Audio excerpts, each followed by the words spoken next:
Good afternoon, everyone, and welcome to the Community Development General Government Housing Committee meeting today, September the 14th. Or is it the 15th? What is it? The 15th. One of the first things that we've been asked to do is after we call to order, due to the Safer at Home order, all committee members are participating virtually. For virtual meetings, committee members will be muted until asked to be heard when there is a vote. It will be necessary to take a roll call vote.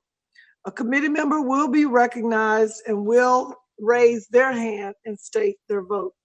Committee members are Councilmember Annette Scipio, Vice Chair, Councilmember Dan Bessie, Councilmember Robert Clark, and myself, Councilmember Dee Dee Adams. The city has a census statement. The deadline to respond to the 2020 census is now only 15 days away. I wanted to mention that there is still time to respond to the 2020 census. Not only does the census determine representation in Congress, but it also ensures that North Carolina, Forsyth County, and Winston-Salem get our share in billions of dollars of federal funding for local programs like road construction, emergency services, Medicaid, school lunch programs, and housing programs. Nearly 40% of Forsyth County residents have not responded to the census, and this will have a significant impact on our local community. Again, the deadline to respond is September the 30th, 2020. You can go online to my2020census.gov or call 1-844-330-2020 and follow the prompts. Please answer the census because you count in Forsyth County. Thank you. Today we have on our agenda, we have 6 consent items and we have 7 general agenda items. The consent agenda is passed by the committee unanimously if there are no items pulled for discussion. At this time, are there any consent agenda items that the committee would like to have pulled? I have C1 and C3.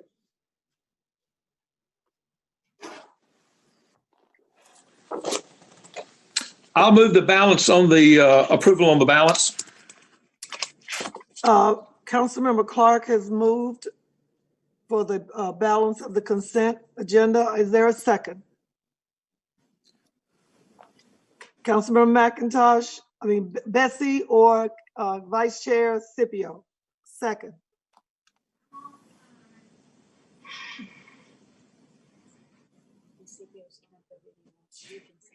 Second, the motion of Councilmember Robert Clark. All those in favor, let it be known by a roll call vote. Councilmember Annette Scipio.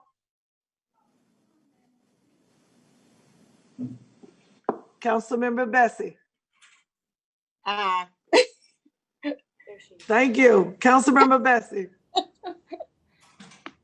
Councilmember Robert Clark. Yes. And my vote, Councilmember Adams, yes. Thank you. City Clerk, would you please go to the first consent item? Item C1, update on virtual 2020 Carolina Classic Fair located in the North Ward. What we're looking for is just a quick update. I know they ran through a couple of things yesterday in finance, but I think it's good if we go ahead and have the update as well in general government as to what the people are expecting to happen, and as well as the safety protocols that we will follow. Yes, ma'am. Good afternoon, Mayor Pro Tem Adams and members of the City Council. Thank you, Assistant Manager Rao. So, yes, so unfortunately, a little over a month ago, we did make the call to cancel the 2020 Carolina Classic Fair, but the fairground staff has worked diligently since that time to come up with an alternative that I think we're very excited about. Where we're calling it the drive-through presented by the Carolina Classic Fair. we're hoping that it'll still build excitement for the 2021 Carolina Classic Fair, but we're going to hold this drive-through / virtual fair October 1st to the 4th from 11 a.m. to 7 p.m. Basically, it's going to be a drive-through type of experience where folks can come, and we'll have food vendors who will be selling fair food, and fair food, and then also just have some little interactive activities along the way. We do have a partnership with Crisis Control Ministry, so to raise some funds and receive some donations for that organization. And so we're really excited about that. There will be some virtual elements to it as far as people being able to display some of the arts and crafts and things that they would have been submitting for the fair, for the competitions. They'll still have an opportunity to show those on a portal through the fairgrounds website. Then each evening we'll have the drive-through movie theater operating, and they'll be showing movies that have some kind of a fair theme to them. It'll be some family-friendly movies, as well as some other offerings. And then at about 8:45 every evening, we'll still have the fireworks. And so we want to still kind of provide some of those fair experiences that people look forward to when we have the real fair. But we're really excited about it. After today, we're really going to put on a real push to market the drive-through presented by the Carolina Classic Fair, and so just hope that folks will turn out. We've heard that the state fair has been doing a fair food drive-through, and they've had about 1,100 cars a day come through there. So we're hopeful that this will be a great experience and maybe make a little money off of it too. Any comments or questions from committee? I do have a question. Yes, Councilmember Scipio. Mr. Rao, about how many cars, number one, people stay in their car and do not get out. Is that correct? Yes, ma'am. And I failed to talk about some of the safety protocols. So yes, this is a drive-through experience. So folks will not be able to drive through, pick up their food, and then let's say park in the midway and eat. There's a defined route basically that they will follow through the fairgrounds once they receive their food. So there won't be that opportunity for any kind of congregating or anything. The volunteers and the staff will be wearing masks when they come and serve, deliver the food to the cars. So, I mean, that's, part of the reason that, we were seeing the challenge of having the real fair was just the logistics of trying to do it safely. But so yes, we're going to have a number of safety measures in place to ensure that it's a safe event. So is this like going to the Festival of Lights at Tanglewood, but it's going to be the Carolina Fair instead? That's I think a fair comparison, no pun intended, but yes. Okay, great. Thank you. Mr. Rao, have we thought about if Raleigh is doing so great, the state fair, did we think that we might want to have more than 12 or 11 vendor food trucks or people that do fair food, as we call it? That's an excellent question, Mayor Pro Tem Adams. I'll be happy to circle back with the fairground staff just to get more information about why we've looked to 12 as the number, and it could very well be just our space limitations. But I'll be happy to follow up with them on that question. Okay, and what is the persons or that's handling the loose change game? WBFJ. Right, that's a local radio station. Okay. All right. Any other comments or questions? Could I have a motion, please? Oh, I'm sorry, Councilmember Larson. Thank you. First of all, I would like to compliment the staff and the people involved in relocating and rebranding the fairgrounds. And I think when they go through, people go through, they'll see a new look, which I think is very exciting. And I appreciate all the hard work that's gone into that. Thank you. I apologize. This is for information only. Any other questions or comments? One last note, Mayor Pro Tem Adams, I failed to mention that if Fairgrounds and marketing staff haven't already reached out to you all, we will be reaching out to you all to help us with welcoming statements that will be displayed during the event. Here again, trying to continue to keep the Carolina Classic Fair on everybody's radar screen for 2021. And we've got some neat T-shirts that we'll be providing you all that I think will be something great to display. Thank you. Again, that was for information. It was an update. Next item, please, City Clerk. Madam Chair, I do have one more question. Oh, yes, Councilmember Scipio. Mr. Rao, is this virtual fair, will there be admission to drive through the fair?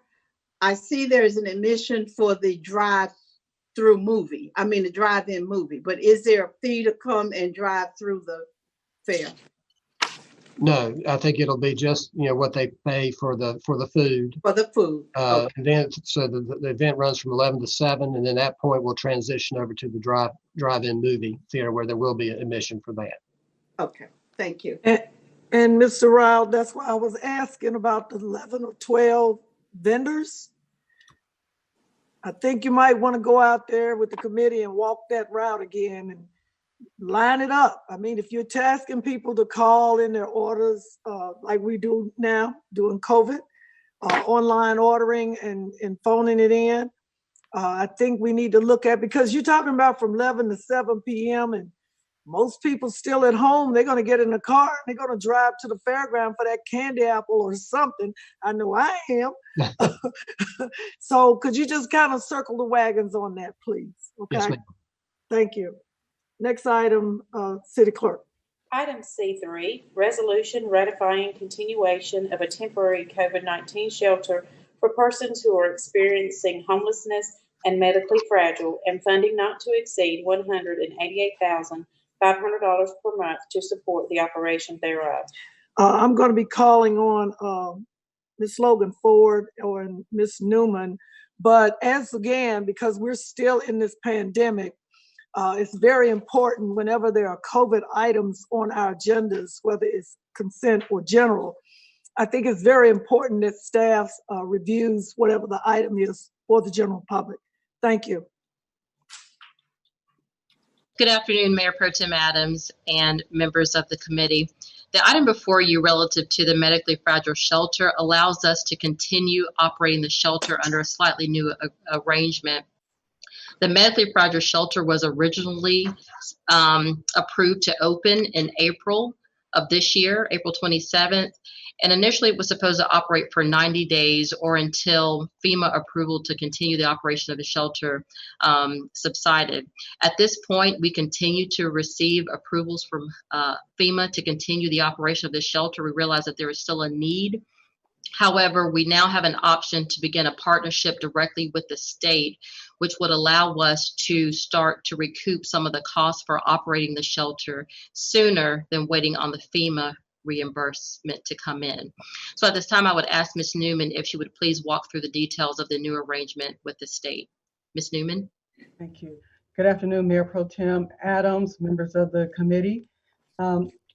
Before actually getting into the details, I would like to lift up a point for which we can celebrate, and that is from a high of housing 57 individuals at any one given point in time. The census of the shelter has been reduced to 23 individuals. A good portion of those individuals are now in permanent housing. We are expecting another approximately 7 individuals to be housed in the next 7 to 10 days.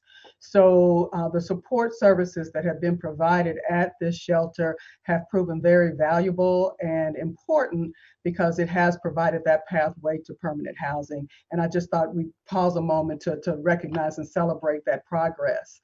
As Ms. Logan Ford mentioned, we are now looking at a slightly different setup for the arrangement with the medically fragile shelter. The partnership with the state allows direct reimbursement to the city once we expend the funds. The arrangement has also shifted in that we will contract now directly with the Bethesda Center for the Homeless rather than contract with United Way, who would then contract with the other individuals who or individual agencies that provided the supportive services. The usual things that we've had in place regarding security, laundry, janitorial, support services from a medical perspective, as well as behavioral health supports. Food will be continued to deliver, transportation and other supports. Those things will stay in place. We are looking to continue rendering these services, again, either until FEMA stops the support for non-congregate shelters or the governor's emergency declaration is concluded, or at the end of March of 2021, whichever occurs sooner. And so we would look to ask you to ratify an initial okay for us to continue these services. You all took this action by poll in August. And so this would actually be to ratify that decision to enable us to move forward with the relationship with the state and continue the operation of the shelter. Thank you. Any questions or comments from the committee? Councilmember Scipio. Thank you. Wonderful report. I love the good news that we move people into permanent housing. What are we anticipating as the cold weather comes forth? Now, I heard you, I believe that we have funding that would allow us to go through March. Is that correct? Not exactly. What we do is we front the expenses and then we seek reimbursement from, now it will be the state. We are preparing our documentation to submit for the FEMA reimbursement, which if you'll recall, the maximum FEMA will reimburse is 75%. But we're preparing those documents to move forward to seek that 75% reimbursement. And then even with the state of North Carolina, we expend the funds first and then we seek reimbursement. Our hope was that we could kind of recycle the same funds over and over rather than having to continue to draw, wait for a massive reimbursement. But of course, we don't know the timing of that initial reimbursement from FEMA, but we're hoping to get that in motion within the coming days. But I'm asking, we're expecting more people to serve as the weather gets colder, correct? We have not decided exactly how we will do that. Obviously, with COVID, a lot of those churches that provided overflow services will no longer be able to do that out of COVID concerns. So we are currently working with the COC to look at the various alternatives that we have to be able to continue to accommodate individuals as the weather begins to turn. One of the things that we've really had some great conversation about is how do we increase the level of services that are provided to move people into that stable permanent housing. We think that what we've done thus far with the medically fragile shelter has been a good model. And so we're asking ourselves, how might we replicate that in the actual shelters themselves, not just with the medically fragile shelter, so that maybe we can be able to serve more people than we're currently serving with that transition from shelter to permanent housing. But we do know that with the weather changing, we will have to come up with some additional plans than what has been the norm in the past with the overflow shelter. Okay. Any other questions or comments? I will need, go ahead, Councilmember Clark. I'll move approval. Second. It has been moved and probably seconded by Councilmember Clark and Councilmember Scipio. All those in favor, let it be known by saying aye. Councilmember Vice Chair Scipio. Aye. Councilmember Clark. Aye. Councilmember Bessie. And Councilmember Adams, aye. And the motion passes 3 ayes and 1 absentee. Next agenda item takes us to the general agenda. City Clerk, please. Item G1, resolution recognizing Juneteenth as a city holiday. This item was moved no consideration at the August 11th, 2020 Community Development Housing General Government Committee meeting. Ms. Martin, you're on. Good afternoon, Mayor Pro Tem Adams, members of the committee and City Council. At the request of the Mayor Pro Tem, staff completed research on establishing Juneteenth as a paid city holiday. Juneteenth celebrates the country's longest-running observance of the abolition of slavery. During the past several months, various communities in North Carolina have adopted Juneteenth as a holiday, including Wake County, Orange County, the City of Raleigh, and the City of Greensboro. The City of Winston-Salem currently recognizes 11 holidays, one of which is a floating holiday designated by the city manager. The item today proposes replacing the floating holiday with the designation of Juneteenth. This item is supported by the Human Relations Commission, and a letter of support is attached to this item from Triad Cultural Arts. Thank you. Any comments or questions from the committee or council members?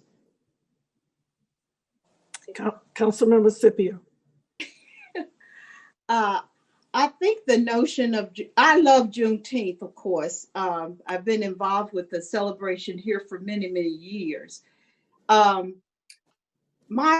concern is that a holiday is a good thing for our staff, but I would love for the city to be a little different than other cities, in the sense that it's a great opportunity to deal with issues of racism or diversity that is among our staff and our own workers and employees. Just instead of having a day off to be free to do whatever, it might be a day of reflection, discussion, education that we can mandate and make it so that the city employees are enriched with history or learning or just fellowship with each other to make the city family a better family.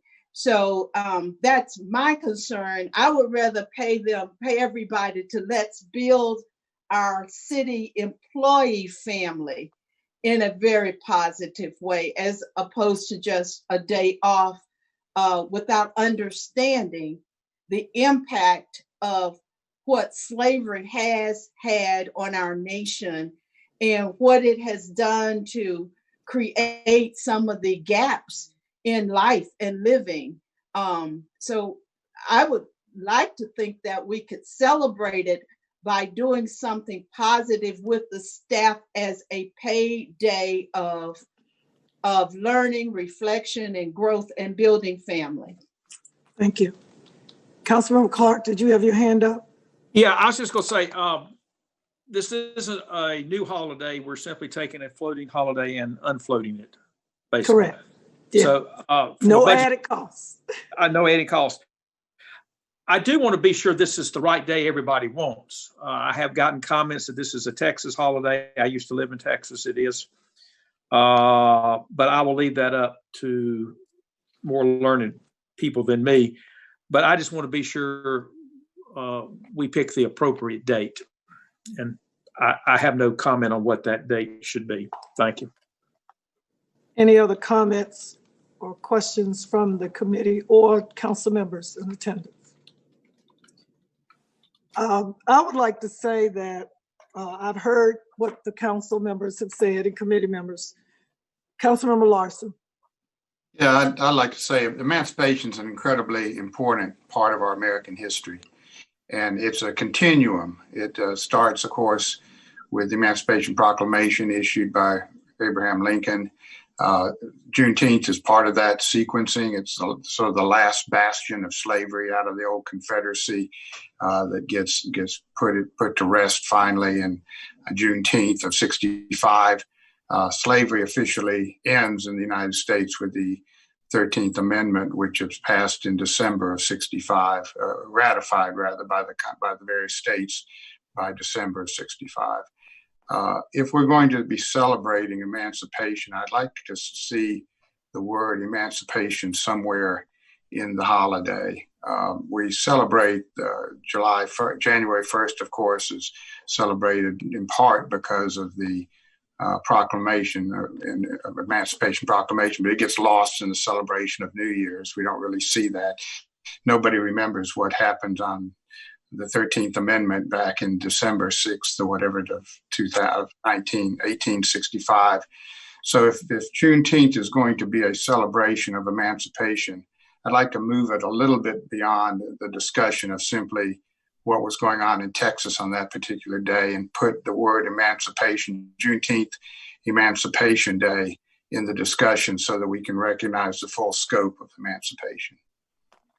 Any other comments or questions from council members or committee? You know, when I approach staff about doing this, again, I know most of you know, I'm always following my other peers in other cities, other states. And we've celebrated Juneteenth in Winston, and this is all so surreal. We celebrated Juneteenth in Winston for over 20 years. And when we want to make it a holiday, basically, we got a floating holiday like any company or business that we can move according to where we want. When the city voted to make Martin Luther King Day a holiday, at first we didn't have, that was not the day of service, day of learning initiative attached to it. That came later. And I am sure that the support letter from the Triad Cultural Arts and others, that will come, that employees will be encouraged, just like Martin Luther King Day, to do a day of service, whether that's actually physical service or service of learning, e-learning, or anything like that. I think it's important that, you know, I hear what Councilmember Larson is talking about the emancipation piece. I hear Councilmember Scipio. But for me and for others and this initiative, it will evolve and change as time goes on, but the initial step is actually to even make it so, make it happen. To get to the day of service with Martin Luther King, we had to go through years of how do we make this better, and thankful to the staff and the late Mayor Pro Tem Vivian Burke and others, council members that made that happen. It has evolved, but it didn't happen overnight. First, we had to get the holiday. This is what this is about today. There will be other conversations and things to come forward. But first, we just need to establish that the floating holiday will be the holiday of Juneteenth. Are there any more questions or concerns or comments? Councilmember Bessie. Thank you, Madam Chair. And I apologize for not being able to get here at the revised meeting start time. Got here as soon as I could. And I was glad to catch the discussion on this proposed resolution.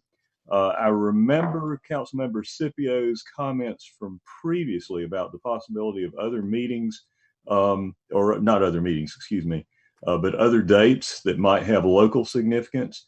I see my colleague nodding, so I'm guessing that was the concern stated there. And I heard, I think, the salient part of Councilmember Larson's comments about the desire to reference the broader meaning of the celebration, which I think is entirely appropriate and can be encompassed within the holiday as suggested. I think that both points are good and reasonable. However, the the pitch point for Juneteenth as the day for designation, I think, is strong on the basis that it is when most jurisdictions that are celebrating emancipation have selected to add as the holiday. So it's part of the national conversation. And we can and should incorporate both the local events that brought news of emancipation to our people here in Winston-Salem and nearby, and the significance of the 13th Amendment's ratification as well, that we can do these things on this particular designated day. It is an additional teaching opportunity.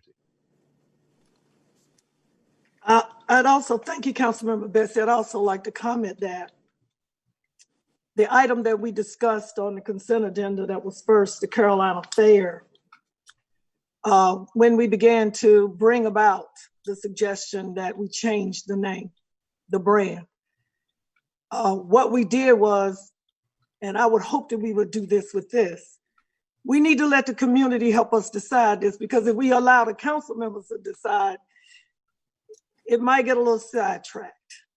Mr. Garrity and Ms. Martin, I would also in committee, and council members, I'd like to inject that we hold a polling survey, but we also need to understand, like I tell people, we need to educate people what emancipation is and what Juneteenth is, just like we had to do with the fair and just like we had to do with Martin Luther King. Education is the key, because I do understand that there are some folks that think the history should be one way, and then there are other folks, including me, that think it should be that way. But the way we remedy this is we let the public decide as to what this needs to be, because at the end of the day, it's not the council's holiday, it's not the staff and the city hall holiday. It's a holiday for the people and for, unfortunately, a celebration of slavery that really doesn't exist, because that never ended. It's just a piece of paper, but it's okay. I'm just being real. That we need to educate the public on what it is. What is Juneteenth and what is emancipation?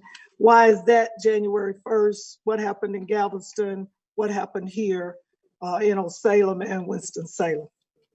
At this time, Ms. City Attorney Carmen, at this time, is it appropriate for me to ask for a motion to just vote that the floating holiday is going to be the designated Juneteenth? Okay. Yes. Can I get a motion, please? I'll make that. I'll second. I have a motion from Councilmember Bessie and seconded by Councilmember Clark. All those in favor by roll call, Vice Chair Scipio. I abstain. Councilmember Bessie. Yes. Councilmember Clark. Yes. Councilmember Adams. Yes, and the motion is approved. Thank you very much. Next item, please, on the agenda, City Clerk. Item G2, ordinance amending Chapter 5 and Chapter 11 of the Unified Development Ordinances to revise principal uses in the limited industrial and general industrial zoning districts, to revise the storage area requirements of manufacturing B, and to revise the definitions of manufacturing A and manufacturing B, UDO CC 4. Mr. King, please. Good afternoon, Mayor Pro Tem Adams and council members. Steve Smotherman on our staff will be making a brief presentation on this item. And I'll turn it over to Steve. I believe Meredith will be pulling up the slideshow to get going on this. Thank you. Good afternoon, Mayor Pro Tem, committee members, and other members of council. I think you can see the PowerPoint at this point. This particular ordinance amendment, UDO CC4, is to do three things. It's to add a few logical heavy commercial uses to the limited industrial and general industrial zoning districts. It's also to add outdoor storage area requirements to manufacturing B uses and to consolidate the definitions of manufacturing A and manufacturing B into one countywide definition. By that, I mean there are currently two definitions of manufacturing A, one the city, one the county. Same thing for manufacturing B. We want to unify those so there's just one definition for manufacturing A and one definition for manufacturing B. Next slide, Meredith. There were two recent business rezoning requests that were approved for commercial zones to allow heavy commercial uses in formerly industrial zone property within the Stratford Industrial Park. As a result of those two cases, the planning board suggested that staff prepare an ordinance amendment allowing what we call heavy retail uses in industrial districts to try to prevent further rezonings within industrial parks to business districts. And in researching the initial amendment, staff recognized the need for further differentiation between manufacturing B uses and manufacturing A uses by allowing screened outdoor storage areas. Next slide, Meredith. And there are 6 commercial uses proposed for the LI and GI districts. These are a car wash, furniture and home furnishing store, institutional vocational training facility, such as Industries for the Blind, motorcycle dealership, nursery lawn and garden supply store retail, and outdoor display retail, which includes automotive sales. Now, each of these are allowed either as a wholesale use or for repair or for leasing. So this is not a big leap from what's currently allowed in the light industrial and general industrial districts, limited industrial and general industrial districts. Next slide, please, Meredith. The proposed screening requirements for outdoor storage areas for manufacturing B uses are that, one, that they be located to the sides or rear of a principal building and not visible from public rights of way, or that if they are visible from public rights of way, that they be screened by opaque materials, masonry, stone, wood, a minimum of 6 feet in height when visible, and or that they be screened by a 20-foot wide type 3 buffer yard. Or if the storage area happens to be more than 500 feet from the public right of way, the screening requirements are exempted.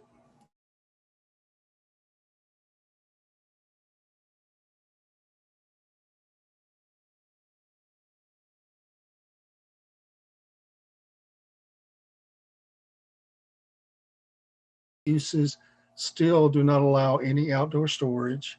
And the second point is that because we're proposing that manufacturing B have limited outdoor storage, that it no longer be allowed in the central industrial district, which is primarily the innovation quarter. So with that, I'm finished with my presentation. Be happy to entertain any questions. Thank you very much. Any questions or comments from the committee or council members?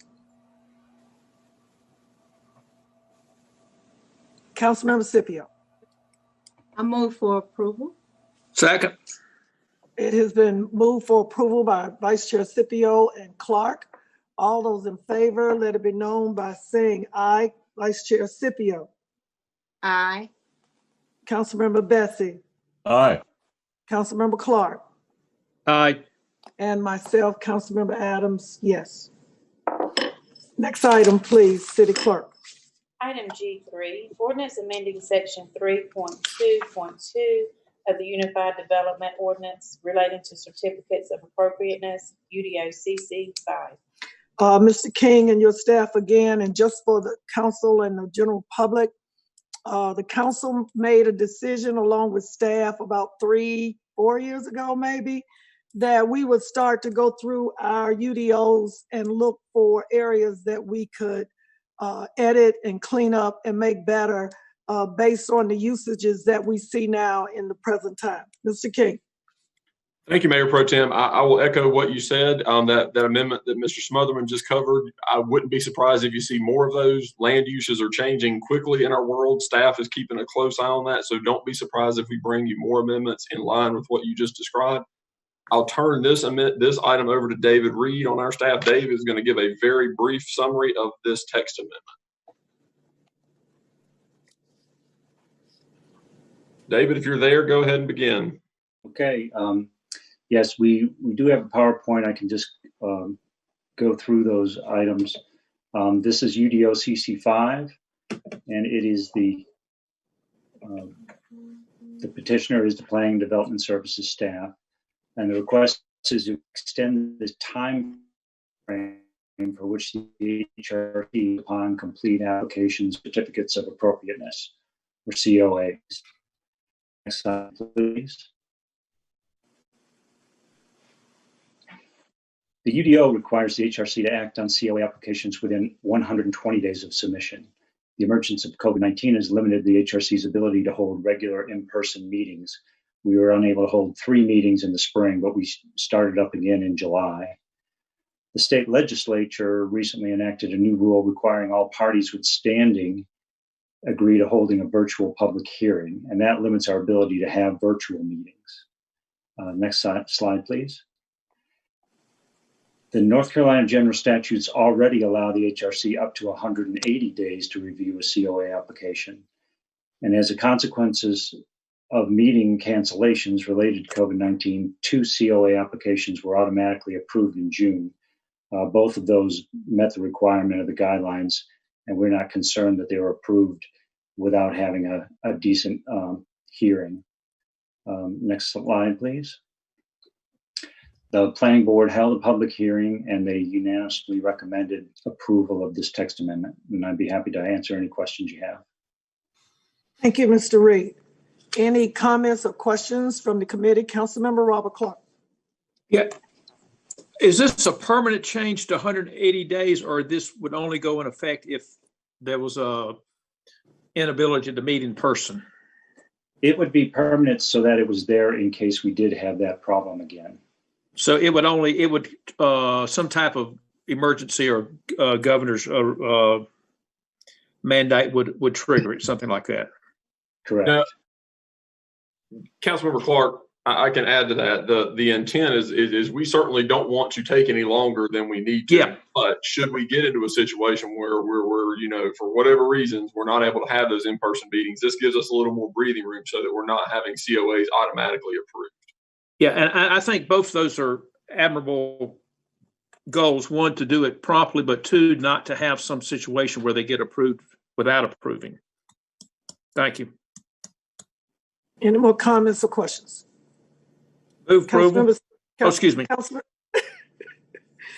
Councilmember Clark has moved for approval. Councilmember Scipio has seconded. All those in favor, let it be known by the roll call vote. Vice Chair Scipio.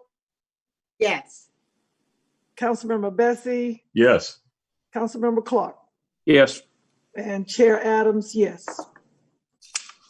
Thank you. The item has been moved and approved unanimously. Next item, please. Item G4, resolution adopting the downtown Winston-Salem Streetscape Master Plan. Mr. King, you're on a roll today. Let's see if we can keep it going.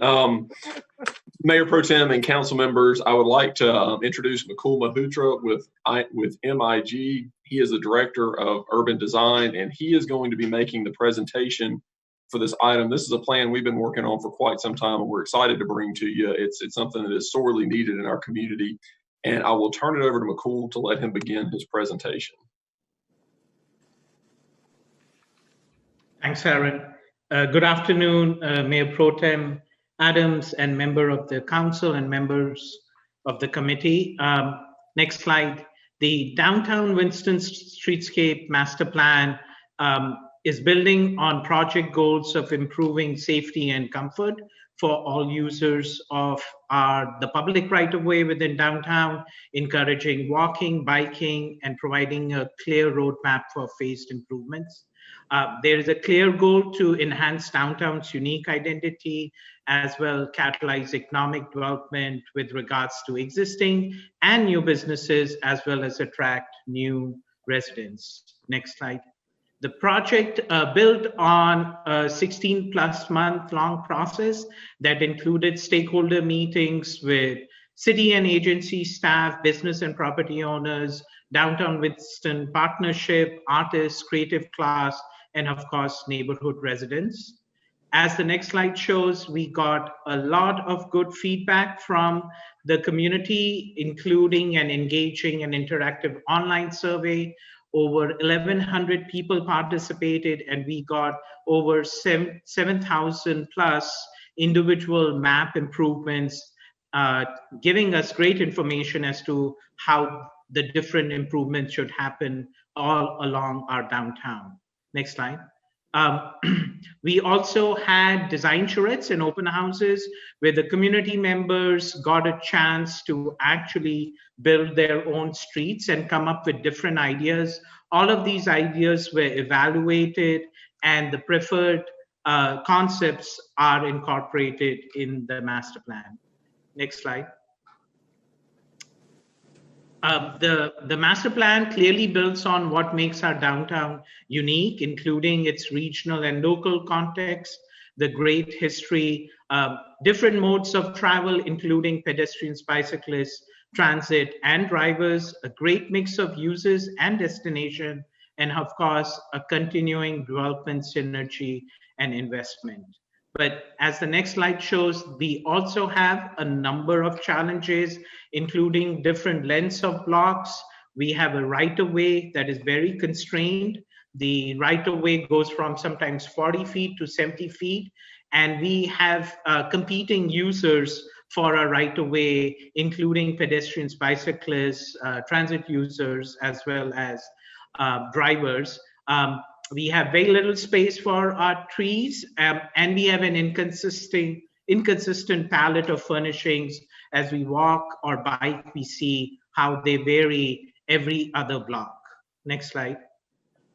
The overarching vision that the community, the staff, and the stakeholders clearly articulated was to have a safe and well-connected downtown that was diverse, economically and financially sustainable, had great places for outdoor dining and celebrating history and our local art, as well as connecting to our surrounding neighborhoods with great places to socialize.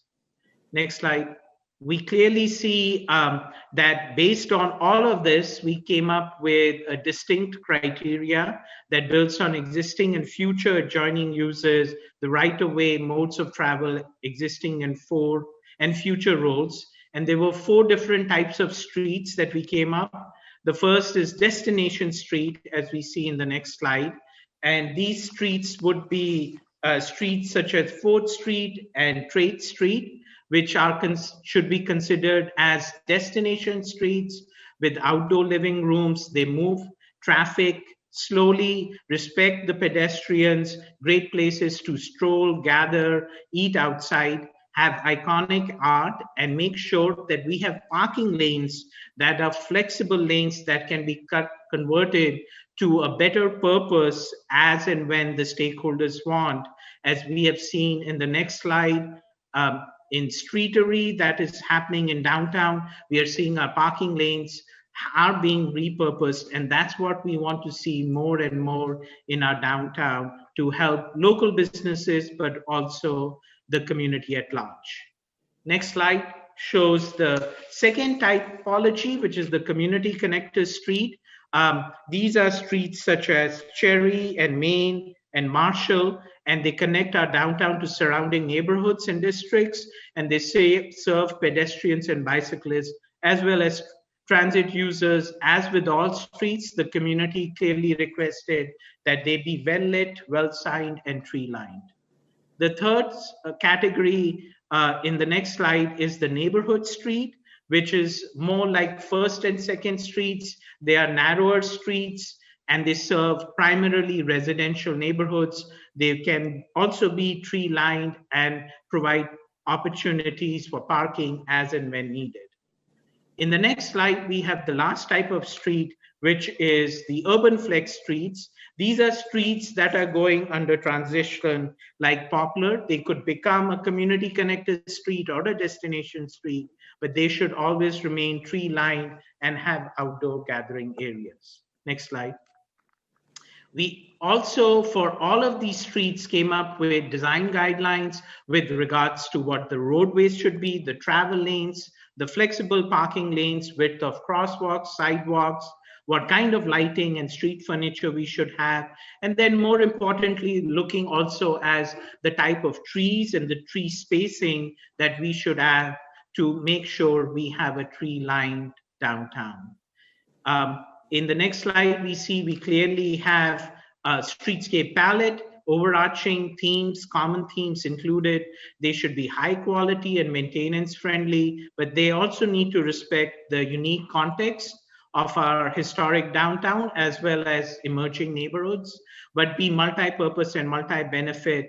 And then last but not the least, we have a palette that talks about different types of paving materials we should have, as well as different furnishings for benches and seating and bicycle racks, as well a streetscape tree palette for different trees, as well as different treatments with structural soil. Last but not the least, we did an order of magnitude of what it would cost each type of street per block to cost, with, of course, the destination street being costing a little more than $1 million. The community connector is a little bit less, and the neighborhood street has the least amount. But as the city moves forward to implement these improvements through bond measures, public-private partnerships, there is a huge opportunity to strengthen and revitalize the downtown. Thank you. Any questions or comments? Mr. King, you have anything you want to add? Thank you, Mayor Pro Tem. What I would say, as I mentioned, this is a plan we're very excited about. We've had a lot of reinvestment and redevelopment in downtown over the past 20 years, and a lot of that has taken place on private property. We haven't given a lot of thought to or discussion about what happens in the public realm, basically between the building walls, and that's what this plan does, is it gives a lot of thought to what happens in that public space. And I think we have a really good plan that's been based on a lot of feedback we've gathered through the community. Should this be adopted, what you will see staff do is we will begin working on turning some of these recommendations into requirements, so that when a person comes in, a developer comes in to build a hotel or an apartment building, that then we determine what improvements, whether it be sidewalks or landscaping or benches or what have you, are associated with that. So there's a regulatory component that will follow. So we will talk about this again in the future, but this is a really good start for where we're at. Any comments or questions from the committee or council members? Okay. Chairman. Councilmember Larson. Yeah, I understand correctly then that this is acting strictly as a guideline at this point and does not constitute any direct regulatory aspects, but it's a visual guide mostly. Correct, Councilmember Larson. So this will not, if this is adopted at your next meeting, it will not automatically translate into somebody having to do these things. That will be sort of the implementation, which will be a long process that we will go through with downtown stakeholders to craft these regulations that will come in so that we can give guidance when developers come to downtown about what is required. So this by itself is not going to enact regulatory piece. Right. Thank you. Any other comments or questions? Councilmember McIntosh. One other thing that this does is that when we have projects as a city, we pay attention and we do what we're asking developers to do. And we have some consistency in projects. And I think we do a decent job of that so far, but I think this ups our game somewhat. So I'm all in favor of it. Thank you. Thank you. Any other comments or questions? May I have a motion, please? Madam Chair, move for approval of this. Councilmember Scipio moved for approval, seconded by Councilmember Clark. All those in favor with the voice vote. Vice Chair Scipio. Yes. Councilmember Bessie. Yes. Councilmember Clark. Yes. Councilmember Adams, yes. And the item is approved 4-0. We're going to go back to the city attorney has instructed me that I have to go back to item G1. on the Juneteenth. I know you all thought we had moved on, but we got to go back. What it is we need to clarify what we just did. What we did was we voted to have an actual holiday. The details, staff, community, public will be worked out later, but the only thing we did was we approved that our floating holiday would become a holiday, the Juneteenth. And the date and other details will be determined later. Is that okay? Do we have to, we don't have to vote on it again. What we did was, she just wanted me to make sure everybody understood that. Okay? That's what I thought it was. Yes. Councilmember Scipio. Just one question. I thought the resolution said that June 19th is recognized as, and it shall be a paid holiday. So I think the date, June 19th, was what was established as the date, right? What? You did not say approve resolution. No, I asked you to approve the concept of the holiday itself, of using the floating holiday. Again, the date and all of that will be worked out. Councilmember and Mayor Pro Tem will rework those items prior to Monday night. Thank you.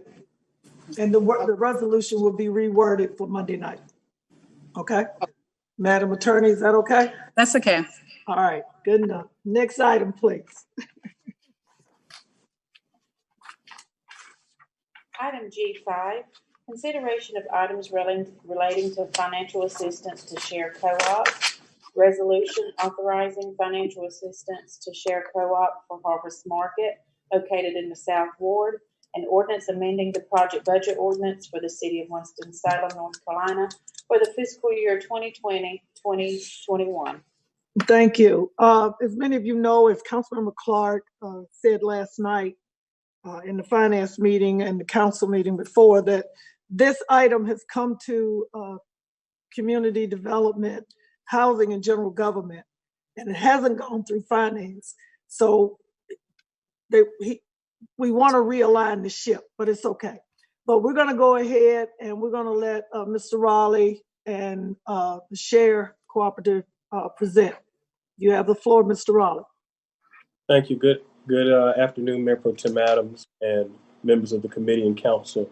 So this item you were briefed on this item last month.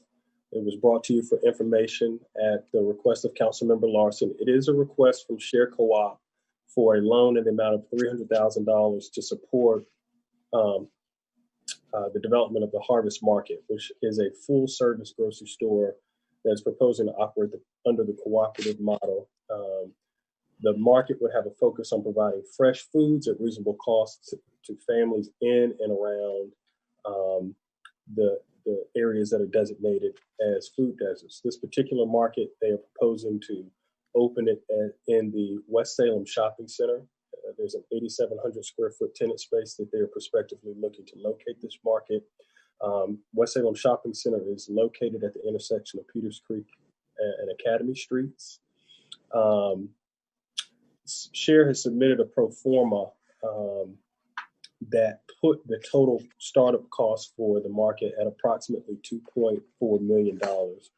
And to date, they have received financial commitments totaling approximately $1.5 million. And they've received those sources from a combination of grants, loans, loan commitments, contributions from various community-based nonprofit and faith organizations as well. But included in your documents is a full accounting of all the outstanding requests that Share currently has for funding and the commitments that they have noted today. So there were several pieces of information that were requested during the August discussion of this item. I think if you will look at your attachments, I think that covers and the information is inclusive of those requests specifically for the pro forma and some history associated with this project. I believe the pro forma that has been provided is a 10-year pro forma. Representatives from SHARE are present this afternoon to answer any questions you have, and certainly I can take any questions you have as well. I will stop there. Thank you. Mr. Williams or either Reverend Bass. Mr. Williams, you have the floor if you want to make comments or anything. Yeah, I do want to make a few comments, but I was going to offer the first opportunity of comments to my counterpart, the Reverend Will. Could you speak up a little bit, please? Yeah, I did want to make some comments, but I wanted to offer the first opportunity to do so to my counterpart, the Reverend Willard Bass. Okay. Do you have any comments that you'd like to make tonight? Reverend Bass. Mayor Pro Tem Adams, government committee members and city council, we certainly want to thank you all for the opportunity to come before you on this continuing journey. We have done a lot of work in getting our business in place. We continue to work very diligently on structure around the harvest market. As you know, our vision for it is to provide food for folks in areas where there's food insecurity and food that will be healthy and nutritional and at reasonably priced. And again, that's under a co-op model. And so we really want to make sure that we have the city as a part of this work. We think it will be a good thing to be able to say that the city, has bought in on, if you will, this work, this vision, and we have submitted all the documents that you all have required, and we're ready to move forward with this. And so Gary will give you some updates, some things that we're doing now. We're excited about what's happening, and if there's anything missed, I'll chime in. So thank you again, and we hope that we can move forward with this favorably. Okay. Again, Mayor Pro Tem Adams and council members, we are again appreciative of the opportunity to make this presentation tonight. I hope that you're impressed by the fact that we have raised a considerable amount of the money that we need to actually open this market. And the market will be opened in a food desert down at the West-Salem Shopping Center. It's an area that's growing. It's a vital entry area into the city of Winston-Salem. And I think that our market down there will send a number of signals. First, the area will be improved. And then secondly, that the community has a concern for those folk who are marginal or those folk who are suffering from food insecurities. And so we're soliciting your support in reference to this. In the last 4 years, we've done a whole lot of work. If I had an hour, I'd love to tell you about all the things that we have done down there to improve the community down there, to begin to create, cooperative situations down there, collaborations, if you would. We've done a tremendous amount of work down there, and we want the city to be a part of the progress that the harvest market is offering. Again, feeding folk who are food insecure. I think that's important. I think that's important to all of us. We are in the process of writing grants and soliciting foundation money from other locations all around the country, as a matter of fact. And it's vital and it's important for us to be able to make the presentation that our own city council is supportive of this. We have a tremendous ally in Councilman Larson. He's been supportive of us. We've given him constant updates in terms of what we're trying to do. And we are making progress. And so we're hoping that we can solicit support from the city council. We are asking for $300,000. That's only a small portion of what we need to open the market. Our members have actually invested more than that themselves. We have approximately 400 members who are citizens of this great city. And they have invested their own money, and they've made contributions and donations. And more important than any of that, and I'm finished, is that we as a community have come together to make this a reality, this market a reality. And quite a few folk have given their all of their being to this effort. And so I hope and pray that you'll recognize that and you'll be supportive of the work as the work goes forward. Again, I could talk about the work that we've done down there to share co-op and the prospects of the harvest market. I could talk to you a couple of hours if I had the time, but I won't do that tonight. All right. Thank you, Madam Pro Tem Adams. Thank you again for the opportunity. Any comments or questions from the committee or the council? Councilmember Clark, then Councilmember Scipio. One question and one comment. Under the commitments, it's got, and I'm trying to read this, it's PTRDC loan. Who are they? That's a good question. The Be my trying something regional council. Regional. Yeah. They're regional council, and they're a great player in the Piedmont area, the Triad area, and they look out. And I'm sure Councilman Larson can give you more information in reference to that. They look out for the interests of a 13-county area, and so we sit on several committees down there. And one of the most vital committees that we sit on down there is the committee that's investigating food insecurity and how to improve the access of food throughout not only Forsyth County, but the other 12 counties as well. So I hope I answered your question in reference to that.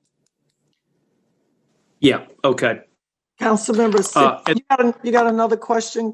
Councilmember Clark, I had go just ahead. two quick comments.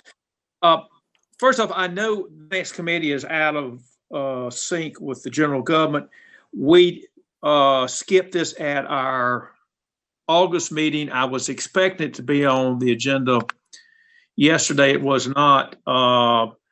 If we do have a chance, I would like for the final document to go through finance because there's money involved. But anyway, my only comment on the contract, I think there should be a clause in there, and I think the staff recognized this, that says our grant would be contingent upon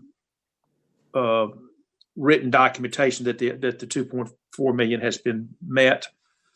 They had better wording than I've come up with on that. And secondly, I think we need to put some type of sunset clause. I'm reminded of the apartments that were at Patterson and maybe Liberty, and I think we extended it 3 or 4 times, but I think we need some type of sunset clause, maybe 1 year at a time, just so we don't get some money hung out there forever. Let me respond. And those are my comments. To that. Yeah. Again, I understand your concern. I understand your desire for that type of language. But we have a number of commitments, and those commitments are contingent upon the whole kit caboodle being in place. And I think that's disingenuous of the organizations who've made those commitments, because without us bringing all of the money to the table, we can't move forward with this. And I don't think that's fair to, again, the constituency and the folk who have rallied with us. I mean, if that's the condition, we'll adhere to that, but I'm asking that that condition not be a part of the agreement, the contract here. And then the second part of that is, yeah, we have been invested in this thing for almost 4 years. 4 years. I have a committee. We have a committee. We call it a steering committee. 4 years of folk giving their time and their energy without compensation for this effort, because again, they love the city of Winston-Salem and they understand the need, the importance of feeding people who are food insecure.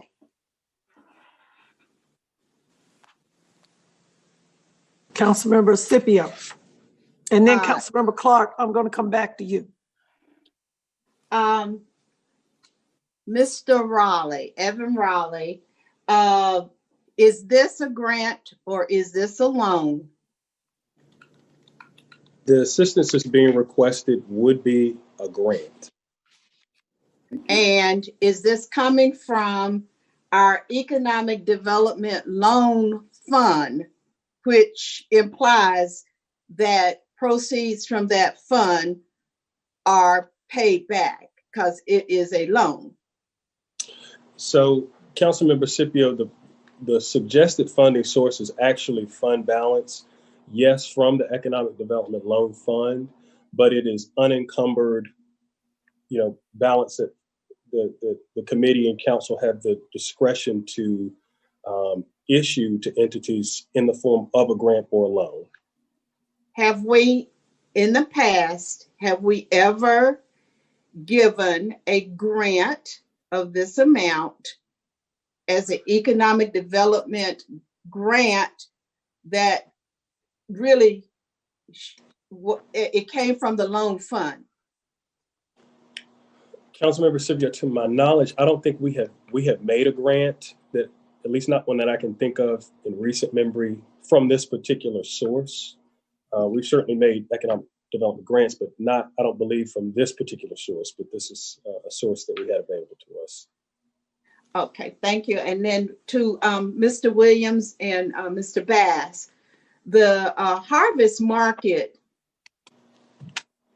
is to be sustained from profits generated by operating the market, or is your model to have constant grant making to replenish your operating funds? What is your financial market model? Let me respond again in reference to that. Our model is to ensure that we are profitable so that, again, the profits drive the harvest market. Those funds will drive the harvest market in the future. Our further goal is that any profits will then be reinvested in the community. So, you know, we don't expect that we're going to have to come back and ask for a replenishment of the funding for the harvest market. The harvest market will sustain itself. My concern, and while I'm asking those questions, is oftentimes nonprofits believe that because they're nonprofits, their operations is based on donations, as opposed to being a for-profit operation where profit drives the business and grows the business. So I just wanted to get a sense of, are you expecting and anticipating, making sure and operating in a way that you're going to always be profitable? The quick answer to that is yes. We're putting everything in place to make sure that the harvest market is profitable. From everything to the professional running of the organization. We will hire a professional general manager. We will hire professional folk who will staff the store. We will provide access to first-rate product so that people from all over the city will be proud to come to the West Salem Shopping Center to buy product there. So in response to your question, it's a for-profit business that will sustain itself from its profits. Councilmember Clark, did you have another question? I just wanted to clarify my two comments. One, we regularly put stipulations on grants or whatever, and a typical example is when we do an economic development grant, we oftentimes make it contingent on the county participation, would be an example. It's not like you have to have the money in the bank. What you have to have in your hand are written commitments. For example, the organization, the PTRDC, you would want a written loan agreement signed or something like that. And secondly, my comment on the timing, if we do not put a time on it, this money will be encumbered forever. And as I said, the apartments that were finally built, I think Goler sold them. I think we extended the time at least twice, if not three times. But I think there needs to be some sunset clauses in here so that, and I would suggest a year would be typical, that in a year from now, if they haven't reached the 2.4 million in commitment, that we need to talk about it. And those are and I don't think it's unreasonable. Thank you. Any other comments? Councilmember McIntosh, and then Councilmember of the Ward, John Larson. I would agree with Councilmember Clark on us being sort of last dollar in. Our commitment is there, but we don't write the check until we know the project getting ready to get off the ground. I don't think that shows any disrespect to the effort. Our commitment's there, but the check doesn't get written until the deal's ready to roll. And maybe a year is a little too quick on a sunset clause or a revisit. I could live with a 2-year term coming back if the project hasn't started. That's reasonable. Councilmember Larson, if you don't mind, I'm gonna go ahead and get Councilmember Bessie so you can kind of be the one to give the last comments. Councilmember Bessie. Thank you. I just wanted to join in reassuring Reverend Williams and Bass that this is a typical kind of provision that the city puts in its grants or loans when the city has not included the kind of surety that council members Clark and McIntosh are referencing. We've often had unintended consequences from that, and we've had to learn from that. That while we want to support good projects, we have to do it in a way that's fiscally responsible with the public's funding. And so I would also be inclined to support the sort of the last in provision and to support a reasonable sunset period. I worry about, I'm in my final couple of months as a member of this council, and I worry about tying up funding indefinitely, because it for all the hard work that Reverends Williams and Bass and your volunteers have put in over the past 4 years, this is certainly an extraordinary time to try to raise financial commitments and get them pinned down. And a lot of good projects are having to stretch their time frame out to kind of meet the current realities. Thank you, Councilmember Bessie. Kind of chiming in what Councilmember Clark said, and Councilmember Bessie remembers as well. There was a time way before COVID where we would write checks and the projects didn't get off the ground, particularly during 10, 11, 12. And the money sat there in the nonprofit or whatever, the bucket for it, that we didn't access because we had said we would do it. And some of those projects never got to fruition. And we had to learn when we found out how much money we had committed and projects hadn't quite gotten off the ground. That's when we had to do an about face to say that, as one of the comments was, that we need to write, we can write the check. We just need to know that everybody else is all in with us. And usually when we partner with the county does the same thing to us. If they're giving money to an entity or organization, we get asked, and the county will say, we will give when the city gives. So it's a back and forth thing with us.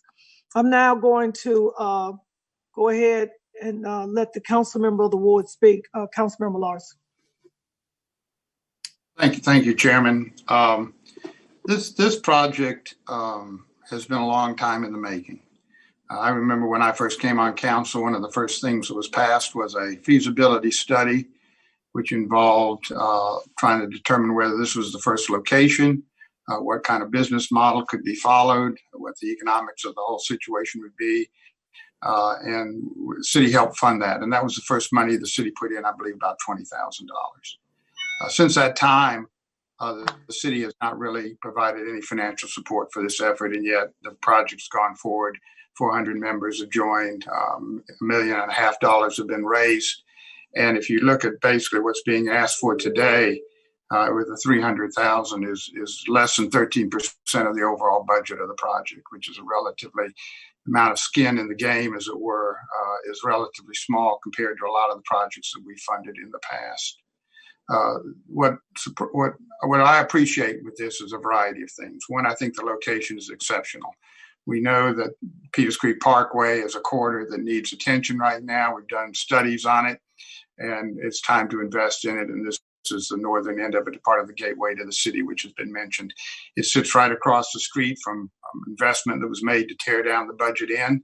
And we know it's going to be a housing support, hopefully should be a workforce housing complex is going to simply exacerbate, in fact, the food desert concept of trying to get people close to food sources. It's a shopping center that we've invested some RUCA money in, and it's time to go ahead and continue to fortify that. So the matrix of the place and everything seemed to work really well. What also impresses me about this is it's not just a typical grocery store, and they haven't delved much into the discussion of this. But for example, in looking at marketing this and looking at the audience development that the customers are going to bring in the door, is they've taken an unusual approach, and they've got what's called the food pharmacy, for example. They've partnered with the Baptist Hospital, and they're looking at using the actual food source as a medicinal source of food to address some of the obesity, diabetes issues that go along with food deserts. And they're running a program currently. They're actually beginning to work on a program in partnership with Baptist Hospital. And I think that's worthy. Running educational programming dealing with food and nutrition in parallel. They're looking at providing delivery of delivery of food, which is expanding again the market. So it's not a typical sort of grocery store walk-in, but they've created some creative marketing efforts. It's been a carefully constructed concept. The budget that was developed out of the study that the city funded has been a budget that they've adhered to, and it's been presented to this council in the past, monitored, and I think has not been compromised upon at any point in the game. They're still short some money, but the city needs to be a player in this. It needs to be a partner in it. The amount of money being asked, I think, is reasonable considering the scope of work and what's going to be accomplished by it. Some 25 to 30 jobs are going to possibly be created out of all of this, and it certainly fits within our economic development patterns. So I would encourage my colleagues to look at it seriously. I think that in the case of the need, social need, and the viability of the business and all of that is appropriate for this committee to examine. Of course, it needs to go back to finance ultimately, who's going to write the check. But I'm glad that it's in this committee because it does have social relevance, I think, to what we're trying to do in this city beyond just create jobs. Thank you. Madam Chair. Vice Chair Scipio. I move for approval of this proposal. And I second. Any comments? I'd like to make some comments, please. And then I will call on Councilmember Bessie. We're living in some unconventional times. And quite frankly, at my cycle year around the moon, I'm glad we're at this point. I know in the past 11 years I've been on this council, I've made a couple of 2 or 3 decisions or pushed some projects that the populace did not like, did not want, did not understand. But in the midst of all of that, just like this project, everything is not black and white. Everything is not going to fit inside the nice niche box of rules that were created without the input of a lot of people on this screen that look like us or anything else. And if we make the decision, some of us, to support these projects, I do this because if you look at my record against all the projects I've supported in this city in 11 years, I can count the projects for our most marginalized communities and people. And no, we didn't have the banking and the financing and the reports and all of the people behind us with the big names. But the project itself was a good project because it was intentional. So again, like that, I will be supporting this project. Councilmember Clark, you had a comment? Yeah, Councilmember Bessie, I'm sorry, Councilmember Clark. That's fine. Go to Ms. Bessie first.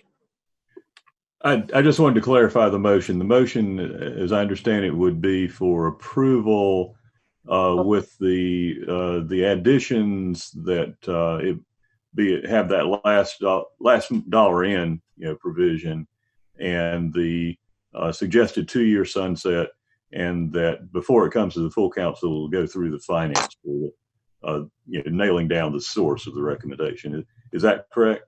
That's correct. City Attorney, do we need Councilmember Bessie to clarify what the motion, or Councilmember Scipio, Vice Chair, to make sure everybody understands what we're voting on? Yeah. All right. Councilmember Scipio made the motion. I seconded it. And Councilmember Bessie came back with making sure of the clarification of what we're voting on. Councilmember Bessie, would you repeat those 3 clarifications, if that? at the Yes, moment?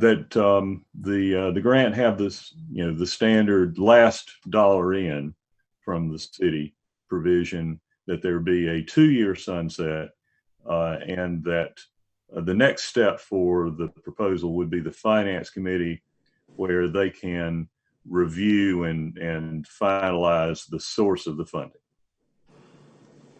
Thank you. Is that all enough, Attorney Carmen? The attorney said, long as everybody understands that's the motion, that's the motion. Mr. Clark. Councilmember Clark, comment. Ms. Scipio made a motion, and I read what's in our documents. Now, Mr. Bessie has done some amplification to it, which I appreciate. But I think it needs to be a lot cleaner.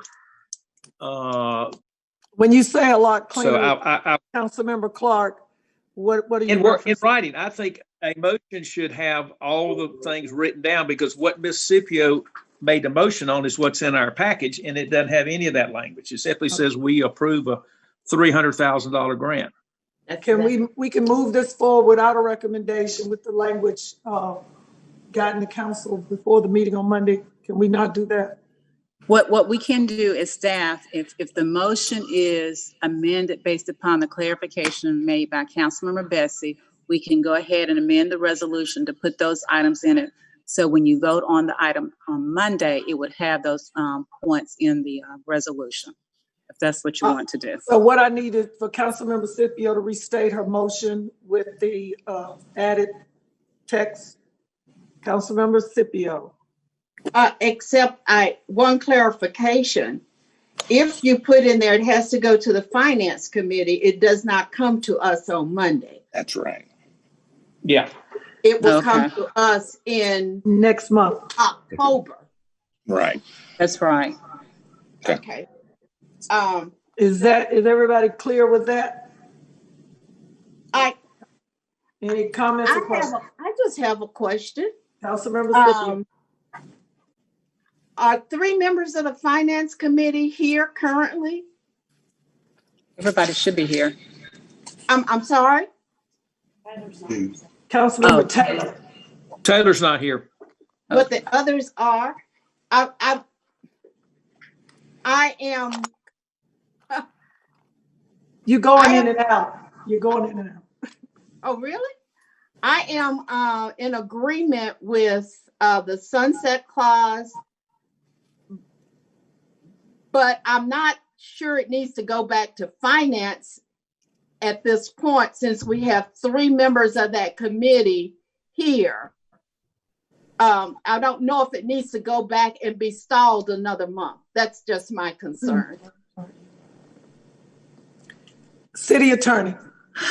If you want to, you can move it forward to Monday without a recommendation. That's what I said. And there are a lot of things could happen Monday when this gets to council. We all know that. Okay? Are we going to, let's go ahead and vote on the motion, because the motion was put on the floor. Or if Councilmember Scipio wants to rescind it, you can do that too. I will go with the original motion. Okay. Councilmember Scipio is going with the original motion as stated. City Clerk, would you please read the resolution as in G5, please?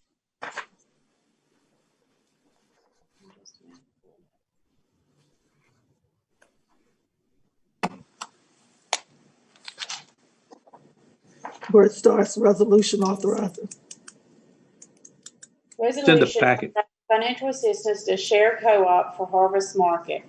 Whereas Share Co-op has approached the city with a request for financial assistance in the amount of $300,000 to support the opening of Harvest Market, a full-service grocery store operating under the cooperative model of a focus on providing fresh foods at a reasonable cost to families in and around areas designated as food deserts. And whereas the market will operate out of an 8,700 square foot tenant space in the West Salem Shopping Center located at the intersection of Peters Creek and Academy Streets. And whereas in 2017, the mayor and city council approved a request for SHARE to fund a feasibility study and provide consulting services to evaluate and development of a cooperative grocery store. And whereas since that time, SHARE has embarked on an aggressive member recruitment drive and fundraising campaign, attracting more than 400 member owners and receiving financial commitments totaling approximately $1.49 million to date.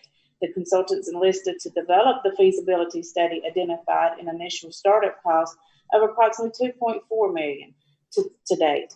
SHARE has attracted more than 400 member owners and has received, and whereas SHARE is seeking support from the city in the form of a grant, and whereas the release of the city's funding for the project shall be conditioned on SHARE demonstrating that all funding required to initiate the project has been secured. Now, therefore, be it resolved that the mayor and the city council of the city of Winston-Salem authorize the city to award SHARE a grant from the city's economic development line fund in the amount of $300,000. I just wanted everybody to make sure you heard that last whereas. Did everybody hear that, Councilman Clark? Did you hear it? Yeah, it's what's in the packet, right? Yeah, it's the last whereas the release of the city's funding for the project shall be conditioned on SHARE demonstrating that all funding required to initiate the project have been secured. That's in the resolution. That's in the resolution. Are we good? We have a motion on the floor, and we will commiserate with the roll call vote. Councilmember Bessie. Question, Madam Chair. Go ahead, Councilmember Bessie. Thank you. I just wondered if there was any desire to include the 2-year sunset as a part of this motion. I mean, that can be raised as a proposed amendment on Monday night, but I just thought. And basically that's what the chair is thinking. We can add on Monday night. Yeah. All right. Is everybody feeling pretty good right now about this? All right. We good, City Attorney? Councilmember Larson. I'm feeling very good about it. I just wonder if we've excluded Finance Committee out of this discussion, whether it needs to go back to Finance. And maybe it can come to council on Monday. Right. At that point, City Attorney, correct me if I'm wrong, the council can decide to send it back to committee to Finance if that's so choose. Am I right? City Attorney. Yes, you are correct. I know there's a motion on the floor to approve the item. So it can go, if that passes, it'll go, especially if it passes unanimously, it'll go on the consent agenda. If it's on the consent agenda, it can be pulled Monday night for discussion. Or if you all want to, you can just move it forward without a recommendation. It's up to you all. But certainly it can be discussed on Monday night and amended on Monday night and be sent back to the Finance Committee on Monday night. Whatever the council desires. Okay. All right. Any other comments before we? So the motion on the floor is to approve as is. The motion on the floor is to approve as is. All those, Councilmember Vice Chair Scipio. Yes. Councilmember Bessie. Yes. Councilmember Clark. No. Councilmember Adams. Yes. And the motion passes 3-1. And it goes forward without, it goes forward. Just goes forward. Okay, good enough. All right. On Monday, you have a chance to change, add, reconcile, edit. Okay? We're in a good place. Next item, please, City Clerk. Item G6, information on a resolution approving a goal of 100% clean renewable energy by 2050 and creation of green jobs. Mr. Taylor and Ms. Peplowski. I got it right? All right. Poplawski, please. Good afternoon, Mayor Pro Tem Adams and other members of the committee and council. I'm going to turn this item over to Ms. Poplawski to provide you with the details. Thank you. Thank you, Johnny, and thank you, Mayor Pro Tem and council members.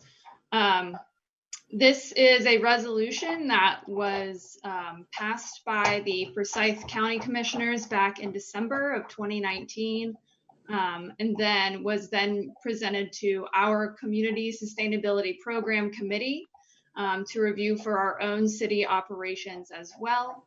And now I will turn it over to our chairperson, Sarah Pesic, to further explain and give some context and further information about what was decided to be included in this resolution.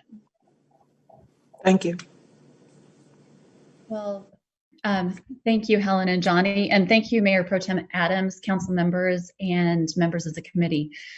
I'm actually going to turn over my time to one of my fellow committee members, but before I do that, I wanted to acknowledge that you will hear that the sustainability staff disagrees with the exact timeline and goals as stated in the document that we're discussing right now.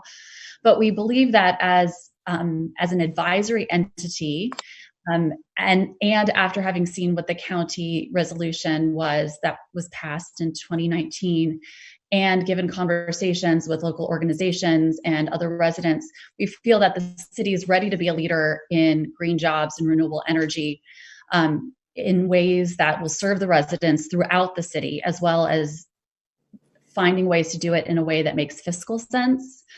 We've seen from other cities across the country that lofty goals, as stated as we have, are a way to show this leadership in action, as well as to set us up as a city for future funding opportunities.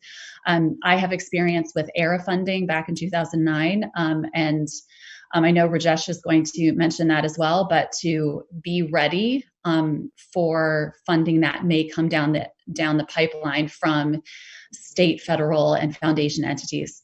So I'd now like to have Rajesh Kapileshwari present specifically about the ordinance suggestion. Rajesh? Thank you, Sarah. Mayor Pro Tem Adams, council members, and everybody attending online. Thank you for this opportunity to speak in support of the Clean Air Resolution.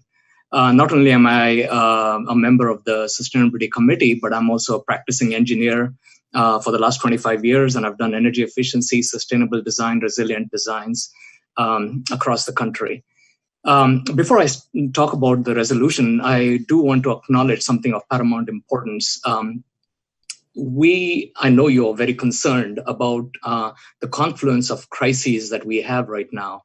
Not only the pandemic, the worst in 100 years, an economic recession, the biggest since Great Depression, racial injustice, social inequities, and far from your thoughts is the elephant in the room, climate change. But one of the things is, burning fossil fuels causes air pollution. Air pollution causes serious health issues like asthma, lung damage, heart trouble, strokes. And sadly, every year, 100,000 people die in the United States alone from air pollution, 3,000 in North Carolina. And the real sad news is minorities are disproportionately affected. African-American kids are 4 times more likely to end up in the hospital because of asthma, and the African-American adults are 2 to 3 times more likely. And where you live, where you work, what you breathe matters. To that, you add COVID-19, and our problem on your hands is really, really serious. But there are studies that show that improving air quality will have an influence on the pandemic and will play an important role.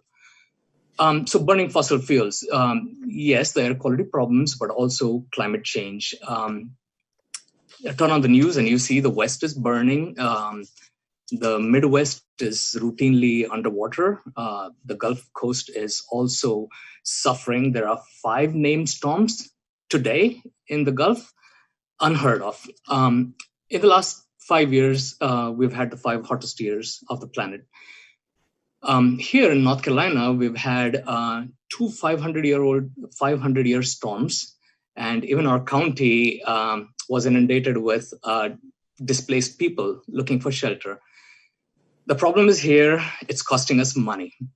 Is there a way to address all these issues, improve air quality, improve the environment, improve our economy, get jobs, and do it in a just and equitable way? We believe there is. And before I get to the resolution proper, here's some good news. You know, Winston-Salem is a city of art and innovation. We have begun this journey. We're tracking our greenhouse gases. We're tracking recycling. We're transitioning diesel fuel to cleaner fuels. We're capturing methane at landfills, planting trees. I've participated in that myself. We should be proud.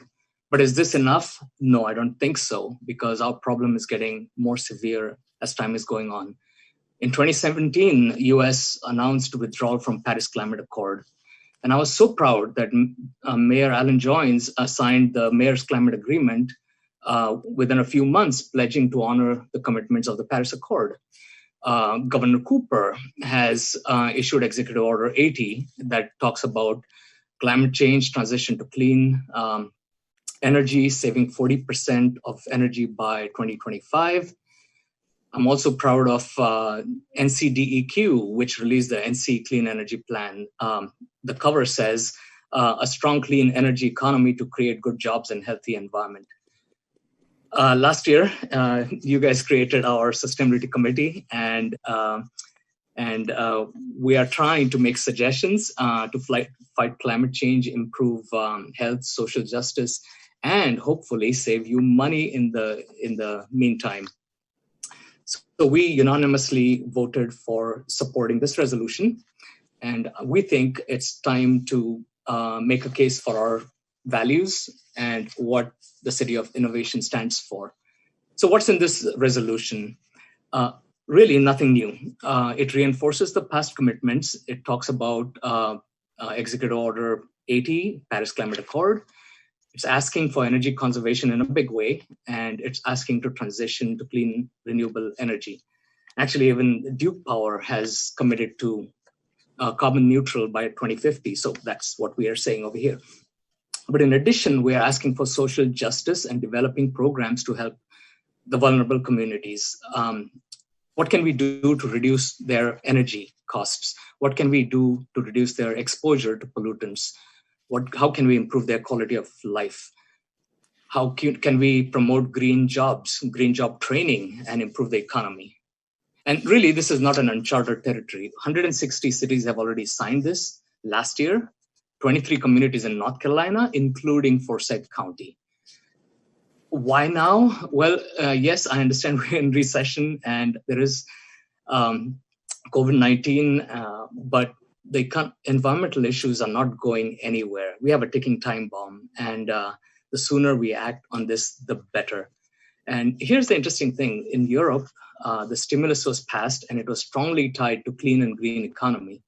And Sarah mentioned the ARA funds of 2009. I myself was recommending that we have shovel-ready projects, and we did.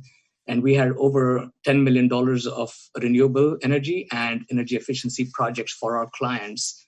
So we were just ready for it. And we believe in 2021, we might have a shot at another grant. But grants is not the only way of doing things. I've been doing this for 25 years, and we can start on economically feasible energy efficiency projects right now, like converting to LED. You guys did it at the police department. You had a payback in 2.5 years, and you started saving money. Upgrading old air conditioning, building controls, converting buses to electric, like Greensboro did. And all this makes financial sense, and it saves money. And it creates jobs.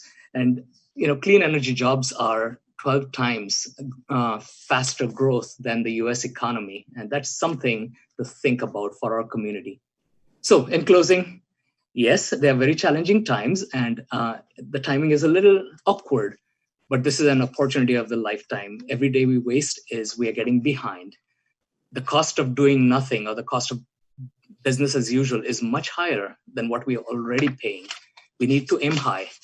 Now, as a professional engineer, I have an unambiguous obligation to uphold the public health, safety, and welfare.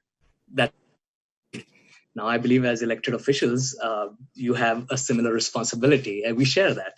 And so here's the ask: pass the resolution, and the sooner we make it a priority, the sooner we can make our community stronger, more prosperous, more resilient, and hopefully just. So that's my presentation. I'm open to questions. Thank you. Any comments or questions by the committee? Councilmember Clark. Is this the next? Is this the identical resolution to what the county passed? Not quite. They have the 2050 resolution, which says 100% renewable by 2050. We have an additional comment there, 80% by 2030, sorry. And they had a word strive towards. We don't have that yet, but this can be changed. Now, here's the interesting thing. Duke Power today has 8% renewable, and we can take credit for that. They have pledged by 2025 to be double that, and by 2030, there'll be 20% renewable. We can take credit for all those things. Now, if we institute energy efficiency first, then we have to work less. And I'm not saying put panels on every building, every roof. There is a combination of things, and we can get into those details as needed. For example, City of Charlotte have signed up for the Duke Power Green Source Advantage. It's a power purchasing agreement. So basically, they pay about 8 to 10% higher on their energy bills to Duke, and Duke in turn understands that the priority is for them to build renewable power. So there is a little bit of cost, but the savings are huge. So the difference is we want to go more aggressive because we are the city of innovation, and this is how we attract young professionals to our city. And Councilmember Clark, if I could just add, I did attach the exact wording and the resolution that Forsyth County passed. Yeah. Okay. It's in your packet. Councilmember Bessie, now Councilmember Scipio, then Bessie. Okay, I'm just a little confused. I'm reading the information item we received, and it says the sustainability staff does not support the proposed resolution for review and presents relevant information and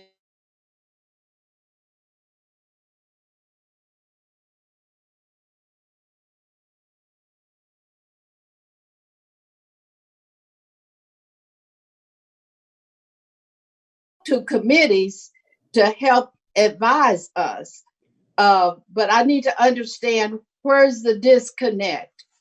Yes, Councilmember Scipio, I'm happy to answer that for you. So the main, I believe I list 4 points. Those are the 4 main reservations that I have about passing it as is. The biggest thing is just committing to those hard and fast numbers that were listed.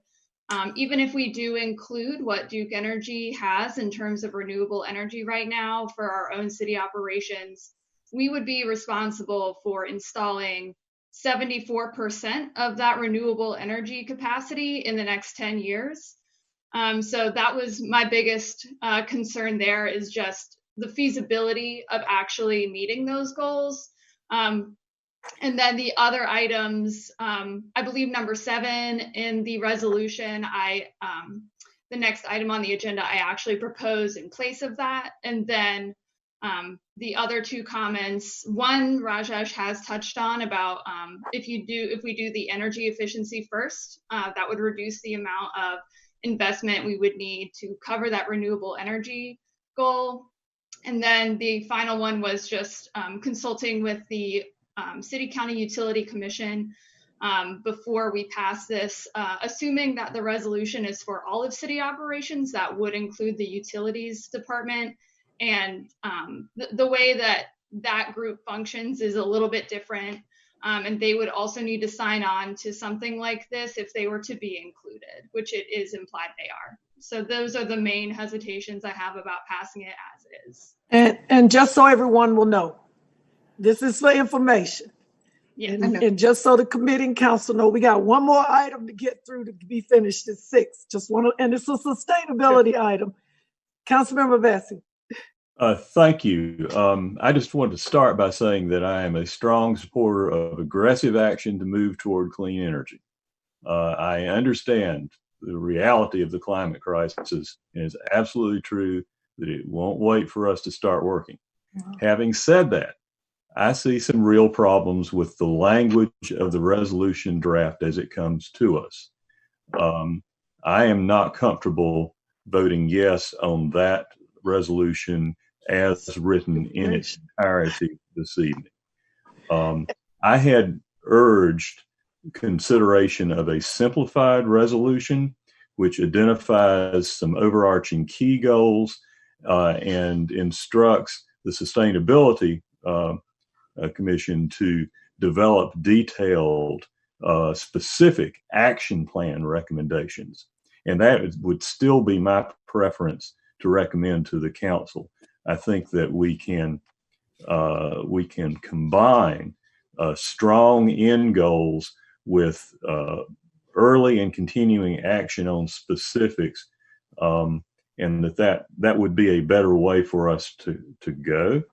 It might be something that the committee would like to consider to hold the matter in committee and have a sort of a simplified alternative on terms of the specific language of a resolution for discussion and action in October. And that's a possibility that I throw out. And just let me remind everybody, again, this is for information, both items, information, and the action plan is G7 that if we hurry, we can get there. Councilmember Larson. Yes, thank you. This is very time sensitive, and I am anxious. We've been waiting a year. We got the committee appointed.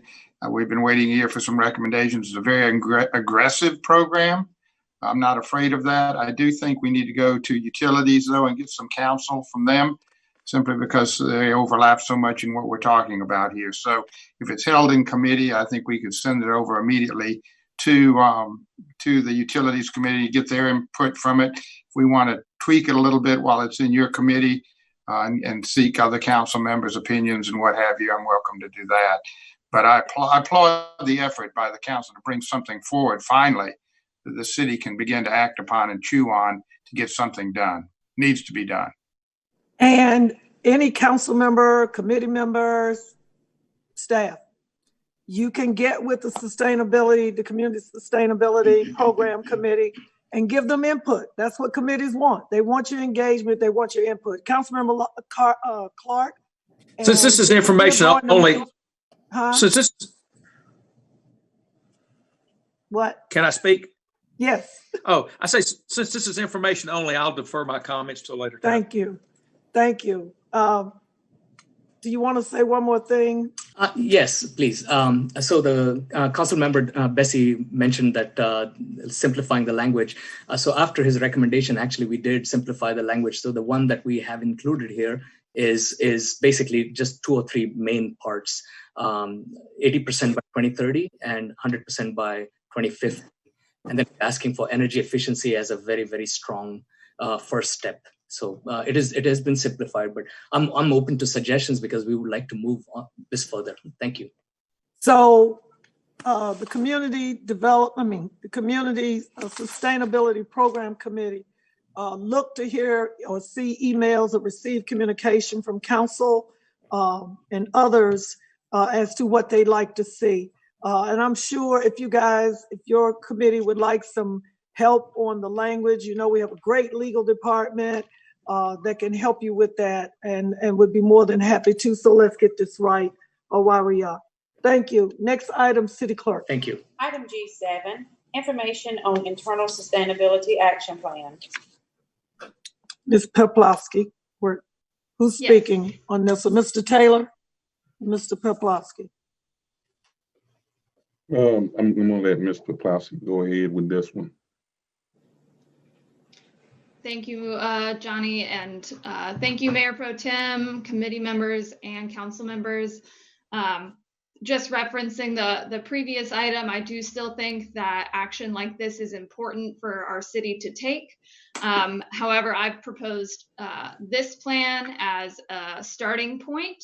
So just an overview, this plan was created for the internal operations of our city. This would not directly impact any part of the community. So I worked with other departments and employees to put this together for actions that would involve educating employees around sustainability and recycling efforts, and then doing more internal actions to forward our sustainability effort. And I've also included a proposed reduction goal, loose reduction goal of about 15% in the next 5 years, which my sustainability staff confirms that even the basic action of switching to LEDs in many facilities will be an easy way to get there. So I tried to make sure that this was the low-hanging fruit. We addressed that first, and that's what this plan is. Thank you. Any comments or concerns? One thing I want the committee and the council to understand, again, information, and read over it. If you feel so compelled that you want to be engaged and give input, do so. Councilmember Clark. Yeah, I do think it's important that we have specific work items. These warm and fuzzy resolutions make us all feel good, but they don't do anything. I will give only one specific example. When we went to LED streetlights, unless this has changed, this is what I was told, we did not save any electricity, because while LEDs use less electricity, we went to a higher candle. What do you measure light with? Candle looms or whatever they are. Lumens. So what we did is we used the same amount of electricity. Now we get more light. But it's those type things. If we're really going to do it, we ought to say, okay, all the street lights have got to use 30% less electricity. The other comment I will make, just to correct it, Duke Power currently generates 50% of its electricity non-carbon. Not renewable, I said non-carbon, because they're a big nuclear energy. But 50% of our electricity is non-carbon based. And the last comment I'll make is we just approved, I think it's 104 or whatever we bought, police SUVs. And those certainly use more gasoline than Chevy. What was the other car we looked at? Whatever it was. And that was the reason we were given, is we had to get them immediately. But the question is, what's more important? And my point is, there are a lot of things that we talk on one side, but when we actually go to do things, we don't do it. Thank you. That's what this. Councilmember Bessie has a comment. Yeah, just a quick comment, because I think Councilmember Clark's concern about the SUVs is well taken. I raised that with staff and was told that they have the exact same gas mileage as the Chargers that are the smaller sedan. And that responded to a specific concern that I had. But that's a good question to raise, Councilmember Clark. Thank you. Well, any other comments or questions? Again, this item is for information only. Thank you so much for presenting. Thanks, staff and everyone. And Councilmember Bessie, what time is Public Works? It is now right at 6 o'clock. Public Works will begin at 6:05 because we have to sign off this call and dial in from another line. So we'll see you in about 7 minutes. Thank you very much. All right, thank you. If all hearts and minds are clear, this meeting is adjourned. Thank you. Thank you.